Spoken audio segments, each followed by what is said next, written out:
To the viewers and listeners, good day. I'm Coast Guard Lieutenant Senior Grade Mizar R. Cumbe, your speaker today. My report is all about the arrest of ships, Philippines and international perspective. Ship arrest refers to the civil law procedure whereby a ship or similar marine vessel may be arrested by judicial process and held under state authority in a particular jurisdiction pending the determination of present or future claims relating to the vessel. The ship is detained by judicial process to secure a maritime claim or for unseaworthiness and certain other conditions. What is civil law? Is the protection of the private rights of citizens and offers legal remedies. Judicial process, a system of procedure to implement the law with the authority of the judge. What is a state? Is a nation or territory considered as an organized political community under one government. In every state has an attached maritime regulation that applies to regions or local waterways in support of the international conventions on the law of the sea, which is the Philippines is one of the signatories. What is the importance of maritime law? Enforcement of claims. Ship owners or charterers who owe debts or damages unpaid charter fees, maritime liens, salvage claims or damage claims. What is a lien? It is a claim or legal right against assets usually used as collateral to satisfy a debt. Ito yung mga hindi nabayaran na charters and will fall as legal remedy. Security for claims, so that the ship will stay in the present port position. Usually ang ating mga Coast Guard SOG personnel ang ginagawang security on board the arrested vessel to ensure na hindi tatakas ang vessel dun sa kinakaharap niyang reklamo until the compliance of settlement was made. Jurisdictional reach over maritime disputes involving foreign vessels and international maritime trade navigated in different jurisdictions. Remember, every state has its own jurisdictions or maritime regulations that apply to regions or local waterways. If disputes or disagreement or debate are there, can lead to wars, as seen in the 1982 war between the United Kingdom and Argentina over islands in the South Atlantic. Maritime disputes can also include daily operational challenges such as illegal fishing, armed robbery at sea, terrorism, and illegal trafficking. Admiralty law or maritime law is a body of law that governs nautical issues and private maritime disputes. Protection of maritime liens. Ensure that these liens can be effectively enforced. Ito yung tinatawag nating legal right to ship owners or charterers.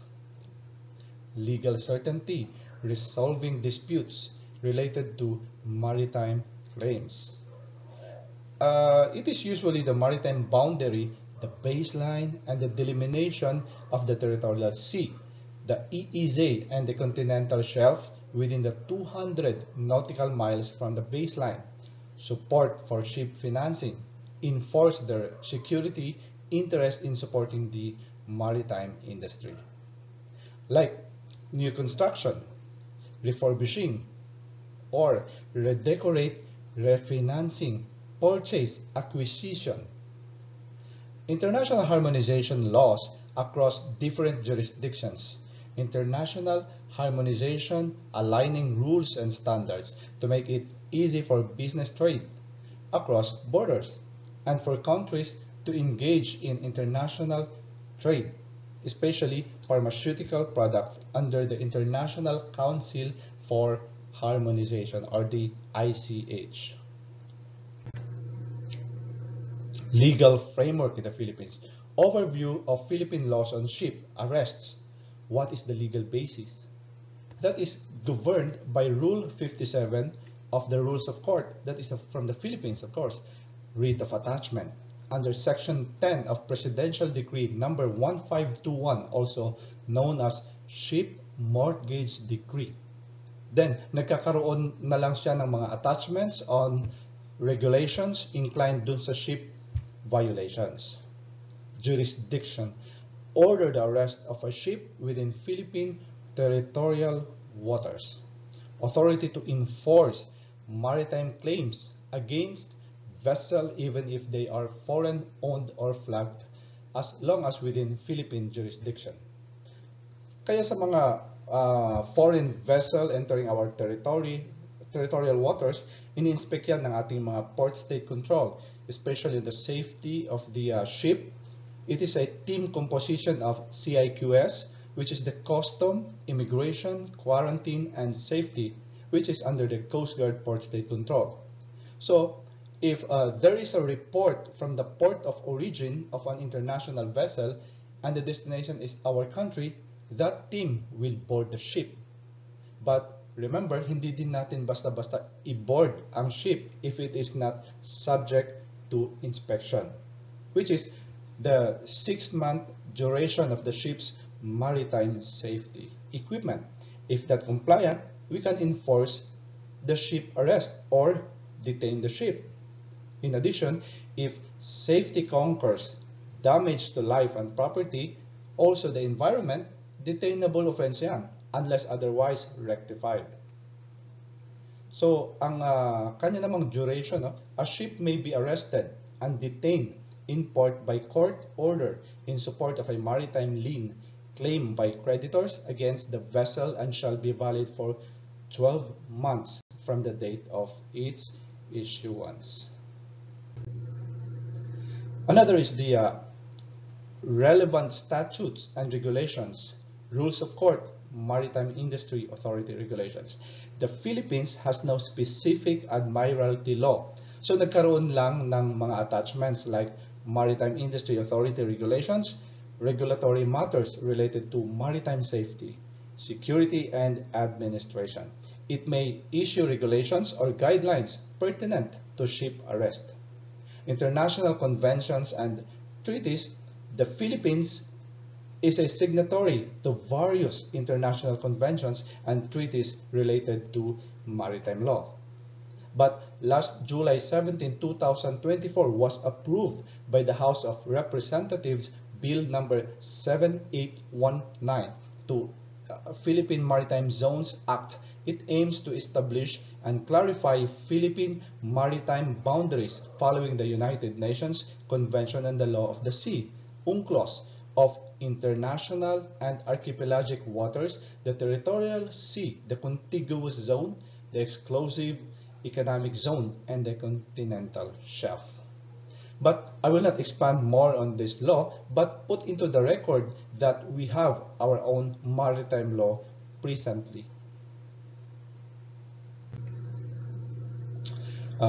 Grounds for arrest and typical cases. Here are some common grounds and conditions under which a ship can be arrested in the Philippines. First is the maritime claims. A ship can be arrested to secure a maritime claim which includes claims related to the vessel itself, such as damage caused by the ship, salvage claims, collision claims, and breach of marine contracts. Second is the enforcement of judgments. If there is a court judgment or arbitral award against the ship owner, the ship can be arrested to enforce that judgment. Third is the security for pending actions. A ship can be arrested as security for pending actions in maritime disputes where there is a risk that the ship might leave the jurisdiction or dispose of its assets. Mortgage enforcement. If a mortgage or lien is on the ship, the mortgagee or lien holder may arrest the ship to enforce their security interests. Unpaid crew wages. In cases where crew members have not been paid their wages, they can sometimes arrest the ship as a means to secure payment. Violation of regulations. If the ship is involved in illegal activities such as smuggling or violating environmental regulations. Authorities may arrest the ship as part of the law enforcement actions. Ito yung mga common typical cases. Number 7 is the customs and tax violations. Ships can also be subject to arrest for customs violations or failure to pay taxes related to the ship or its cargo. These grounds typically involve legal procedures where an interested party, such as a claimant or creditor, applies to a court or relevant authority for the arrest of the ship. The process and specific conditions may vary based on the Philippine maritime laws and regulations. Typical cases leading to ship arrest. The Philippines is one of 18 mega biodiverse countries of the world, containing 2/3 of the Earth's biodiversity and between 70% and 80% of the world's plant and animal species. That is why our country is prone to illegal poaching, dynamite fishing, and other illegal activities that might harm our marine environmental. As an example, on May 20, 2019, after tracking the 2 cargo vessels carrying 128 cooler boxes containing endangered marine species and blast fish were blocked by the Bureau of Fisheries and Aquatic Resources, or the BFAR, floating asset on board with the Philippine Coast Guard or the PCG boarding team in the waters of El Fraile Island in Cavite. While escorted underway to her port of destination, PCG and BFAR team boarded the said vessels until they reached Delpan Wharf. Relatedly, the vessel's port of origin is from Linapacan, Palawan. A thorough investigation was conducted from the team of BFAR, PNP Maritime Group, and CGD NCRCL confirmed 128 cooler boxes containing an endangered marine species and blast fish. The vessels were arrested and detained by our team, as yours truly is one of the OICs of that operation. Cases were filed after paying security bond, penalties, and charges. The vessel was released from arrest, but still the case was built up. Part 3. Arrest of a vessel, cargo or freight. Rule 6, warrant of arrest of vessel, cargo, or freight. Section 1. When available and scope in an action in rem in Admiralty jurisdiction, the plaintiff or defendant can apply for a warrant of arrest of vessel, cargo, or freight. This warrant directs the sheriff to arrest a specific vessel or ship within a Philippine port and detain it until court orders are issued. The warrant is valid for 12 months. Section 2. Requirements. A warrant of arrest cannot be issued unless the applicant or their authorized agent submits an affidavit stating the following. A. In rem actions, the applicant's name, address, and occupation are required for a warrant of arrest of vessel, cargo, or freight.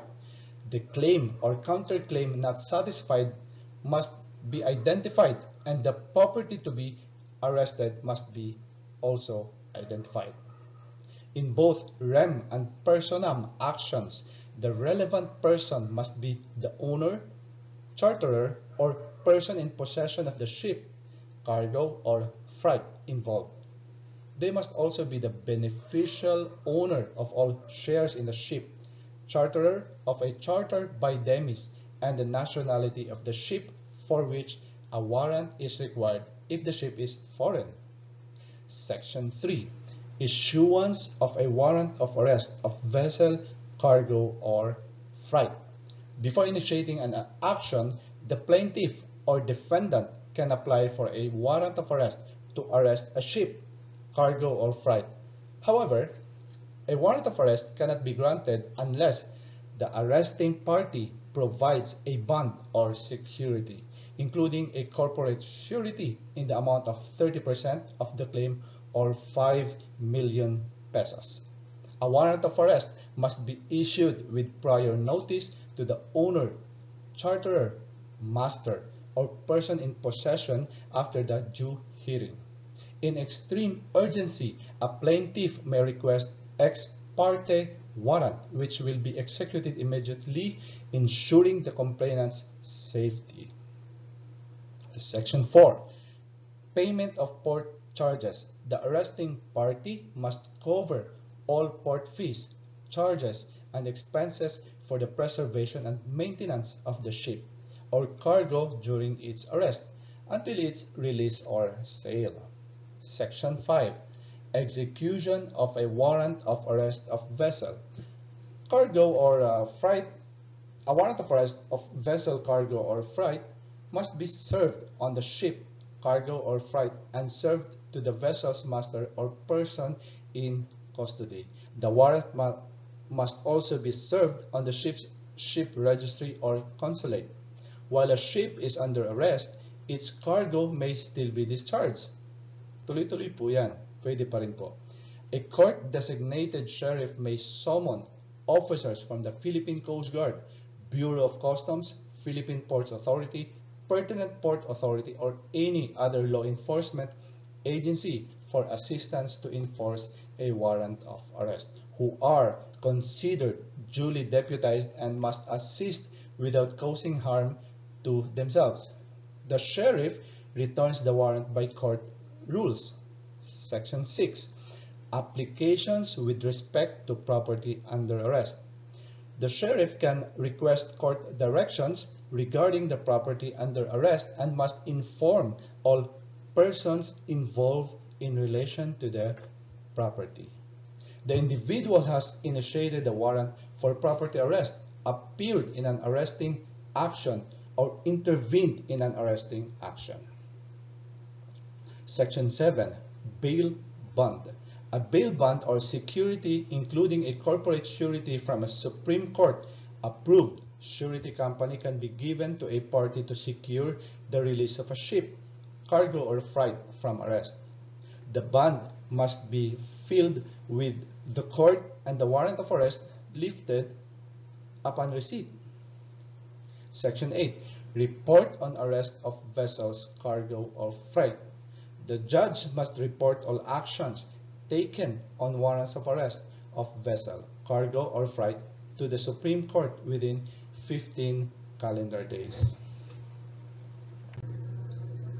Rule 7. Sale of property in custodia legis. Section 1. Satisfaction of final judgment in actions in rem.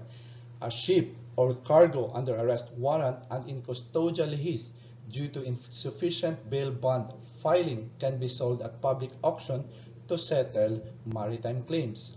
Section 2. Appointment of appraisers. The court can appoint appraisers within 5 days to assess the value of an arrested ship or cargo based on their expertise in ship classification and management. Appraisers receive compensation similar to court sheriff from the sale proceeds. Section 3. Order of priority. In a ship sale action, multiple prevailing parties can file a motion to determine the priority of claims against the ship's proceeds after a judgment is rendered.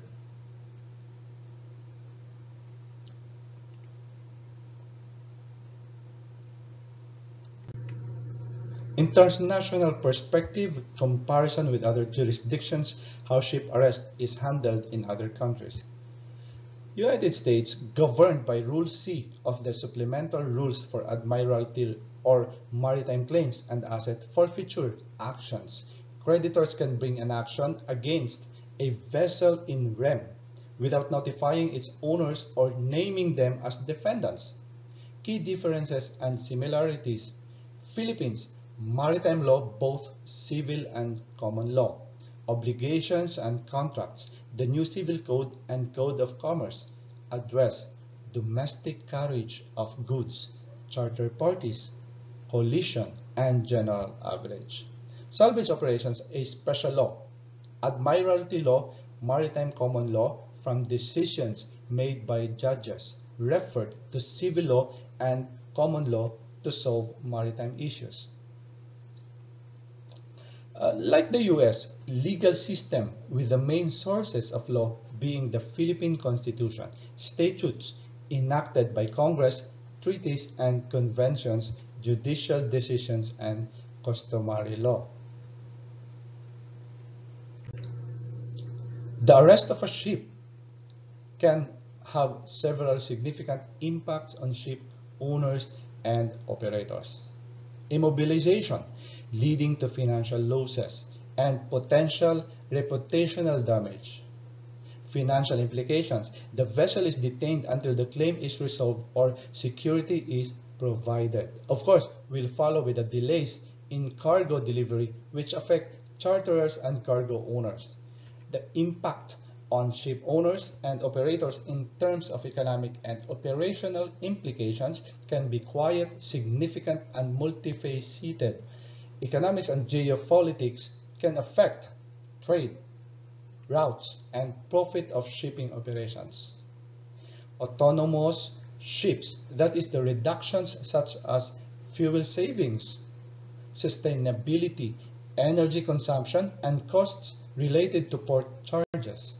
These are just a few aspects of the broader economic and operational implications for ship owners and operators. Notable cases of ship arrest in the Philippines: a speedboat carrying illegal substances, or the Shabu, dated January 9, 2009. Presidential Decree number 1521 and violation of Section 14, Article 3 in the relation to Section 21A, Article 4 of Republic Act number 6425 as amended by Republic Act number 7659. People of the Philippines versus Chai Chan Liu and Hoi Lao Chong, also known as Liofe Seng Lao. Appellant was arrested flagrante delicto, or caught in the act, on board a speedboat carrying 45 plastic bags of shabu, or 46.60 kilograms. Said appellants suffered a penalty of imprisonment of reclusion perpetua and each pay of 1 million pesos. Lessons learned and legal precedents. Legal precedents and lessons learned from ship arrest in the Philippines emphasize that maritime law may attach to another law, which is the Dangerous Drugs Act of 1972, as amended by RA 7659, as adherence to international conventions and local laws. The ship was detained, including the criminal on board was arrested and put in jail. What are the challenges and controversies? A. Common issues faced in ship arrest cases. Ship arrest cases can present several challenges and controversies, such as economic factors. Unstable freight rates and ship values can lead to long-term arrests due to the financial difficulties of ship owners. Common grounds for arrest. This may include damage to cargo, collisions, protecting a mortgage or maritime lien, or unpaid services like pilotage or towage. Defaults and judicial sales. In a struggling economy, vessels arrests are more likely to lead to defaults and forced sales, as owners may have limited access to financing. Practical considerations. Arresting a ship in an active berth can lead to operational complications, such as delays for other ships, which may result in legal actions or fines. Legal controversies and recent developments. Jurisdictional variations. The rules and procedures for arrest and foreclosure can vary greatly, affecting factors like resolution, speed, and lien claims priority. Custody period challenges. Practical issues arise during the custody of arrested ships, especially if detained for long periods. Cost can exceed millions of monies. A landmark court of appeal decision has implications for ship arrest, counter-security, and wrongful arrest damages. Legal trends.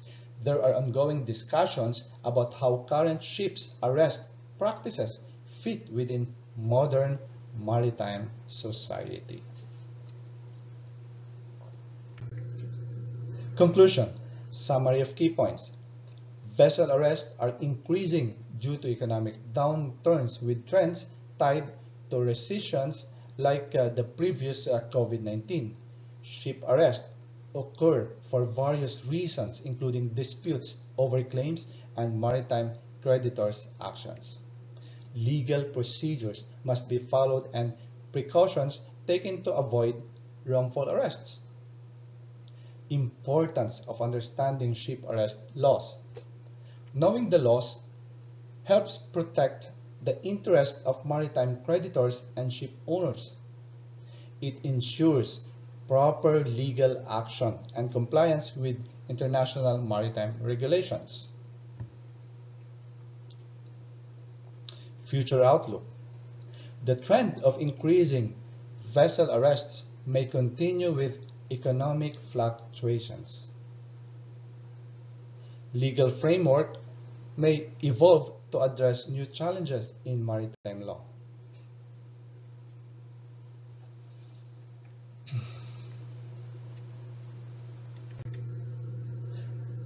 And that's my report. Questions? If none, then thank you.